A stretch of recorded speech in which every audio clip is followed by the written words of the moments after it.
दादी, आप ऊपर के कमरे में जाओ, मेरे दोस्त आ रहे हैं, कमल के बेटे गौतम ने बड़ी बेरुखी से कहा।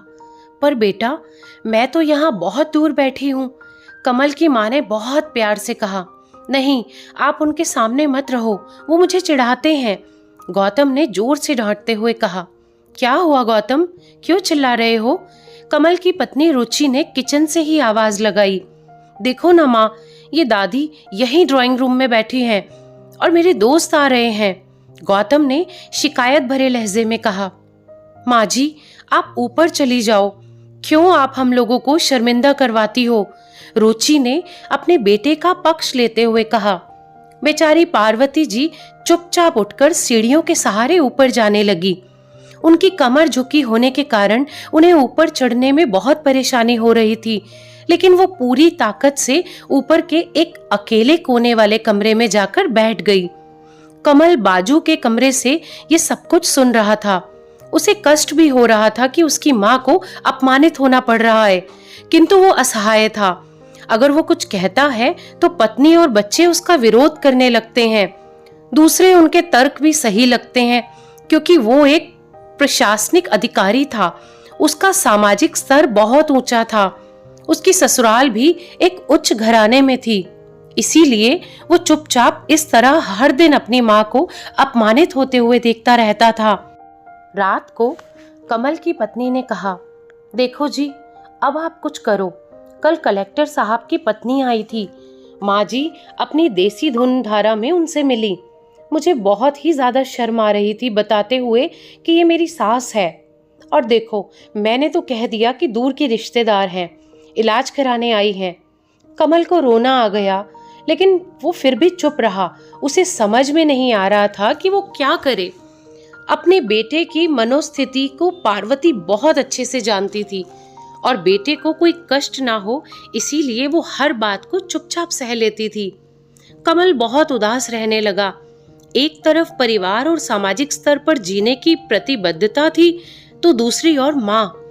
आखिर माँ से अपने बेटे की ये हालत देखी नहीं गई और एक दिन उसने अपने बेटे से कहा, कमल, बहुत दिन हो गए हैं, मैं अपने अब गांव जाना चाहती हूँ, मुझे तुम वहां पहुंचा दो, मेरा यहाँ पर अब मन नहीं लग रहा। लेकिन माँ, वहां तो कोई नहीं है, तुम्हारी देखभाल कौन करेगा? कमल ने आश्चर्य से पूछा। तभी उसकी पत्नी रुचि बीच में बोल पड़ी, अरे सब गांव वाले तो हैं और वह तुम्हारे मामा जी तो उसी गांव में रहते हैं ना, और फिर हम सारी व्यवस्थाएं कर आएंगे ना। रुचि को तो जैसे मन की मुराद मिल गई हो। हाँ बेटा, बहू सही कह रही है, पार्वती जी ने लंबी सांस लेते हुए कहा। कमल जानता था कि गांव में माँ की देखभाल करने वाला कोई नहीं है, लेकिन अपनी पत्नी की जिद के कारण वो अपनी माँ को गांव छोड़ने पर विवश हो गया। माँ को गांव छोड़कर आते वक्त उसे बहुत रोना आ रहा था और अपनी बेबसी पर गुस्सा भी आ रहा था, लेकिन परिवार, पत्नी और समाज ने उसके इन मनोभावों को दबा दिया और वो सुकून सा महसूस करने लगा। कुछ दिनों के बाद उसके चाचा जी, जो कि अमेरिका में रहते थे, आने वाले थे। जब कमल बहुत छोटा था और उसके पिता जीवित थे, तब वो भारत आए थे और उसके बाद वो इतने सालों बाद अब भारत आने वाले थे। पूरा परिवार और आस पड़ोस बहुत ज्यादा उत्साहित था। अमेरिका से कमल के डॉक्टर चाचा आ रहे थे।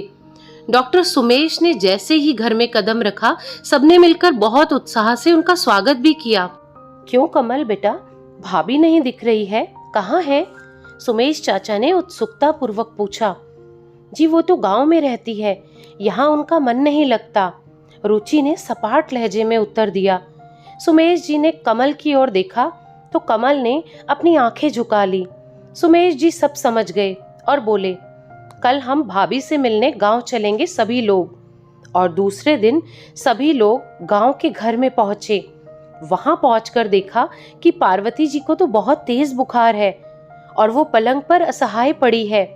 सुमेश जी दौड़कर पार्वती जी के पास गए और उनके पैर छूकर रोने लगे। पार्वती जी की ये हालत उनकी कल्पना से बहुत परे थी। वाह बेटा कमल, तूने तो अपने खानदान का नाम बहुत उजागर कर दिया। अपनी माँ की ये हालत देखकर तुझे तो शर्म नहीं आ रही होगी, लेकिन मुझे तुझे देखकर बहुत शर्म आ रही है। सुमेश चाचा जी ने कमल को लगभग डांटते हुए कहा। नहीं देवर जी, कमल का कोई दोष नहीं है। मैं खुद गांव आई थी। पार्वती जी ने अपने बेटे का बचाव किया। मुझे सब पता चल गया भाभी, आप बस कुछ मत कहो। क्यों रुचि बहू, तुम्हें अपनी सास की कुरूपता पसंद नहीं है ना? समाज में तुम्हें नीचा देखना पड़ता है ना? सुमेश ने रुचि की ओर गुस्से से देखा तो रुचि निरुत्तर होकर कमल को देखने लगी। आज तुम जिस सामाजिक स्तर पर हो ना, वो इन्हीं के संघर्षों की देन है। और बेटा कमल, तुम्हें शायद मालूम ना हो कि बचपन में जब तुम 1 साल के थे तब छत से नीचे गिरने के कारण तुम्हारी रीढ़ की हड्डी में समस्या आ गई थी। तब तुम्हारी इस कुरूप माँ ने ही अपना बोन मैरो तुम्हें देकर तुम्हें इतना सुंदर स्वरूप दिया था। और रुचि बेटा, इतने सालों तक संघर्ष करके बेटे को प्रशासनिक अधिकारी बनाने वाली इस संघर्षशील औरत की तुम लोगों ने ये दशा कर दी है। तुम लोगों को तो भगवान कभी माफ नहीं करेगा। सुमेश चाचा की आंखों से अश्रुधारा बह रही थी। अब भाभी, आप मेरे साथ अमेरिका जाएंगी, यहाँ इन स्वार्थी लोगों के बीच नहीं रहेंगी। सुमेश चाचा ने पार्वती जी से कहा। और कमल को काटो तो खून नहीं था। सुमेश चाचा जी ने उन्हें जो राज बताया, उसके बाद तो कमल को यही लग रहा था कि उससे ज्यादा पापी इंसान इस दुनिया में और कोई है ही नहीं। वो दौड़ता गया और अपनी माँ के कदमों से लिपट गया। माँ, मेरा अपराध माफी के लायक नहीं है। मैं जानबूझकर चुप्पी साधे रहा, आपका अपमान करवाता रहा। अब सिर्फ आप ही उस घर में मेरे साथ रहेंगी और कोई नहीं। कमल ने नफरत की नजरों से अपनी पत्नी और बच्चों को देखा। रुचि को भी अब बहुत पश्चाताप हो रहा था, किंतु उसकी हिम्मत नहीं हो रही थी कि वो पार्वती जी से आंख मिलाए। पार्वती जी ने रुचि की मनोस्थिति को समझकर उसको पुचकारते हुए अपने पास बुलाया और कमल को डांटते हुए कहा, खबरदार, जो मेरी बहू को मुझसे अलग करने की कोशिश की तो मैं तुझे ही घर से बाहर निकाल दूंगी। रुचि और बच्चों ने पार्वती जी के पैर पड़ते हुए अपने व्यवहार पर माफी मांगी और माँ के हृदय ने सबको माफ भी कर दिया। तो दोस्तों, इस कहानी के बारे में आपकी क्या राय है? कमेंट करके जरूर बताइएगा। और ऐसी ही दिल को छू लेने वाली और प्रेरणादायक कहानियां सुनने के लिए इस चैनल को सब्सक्राइब करें। धन्यवाद।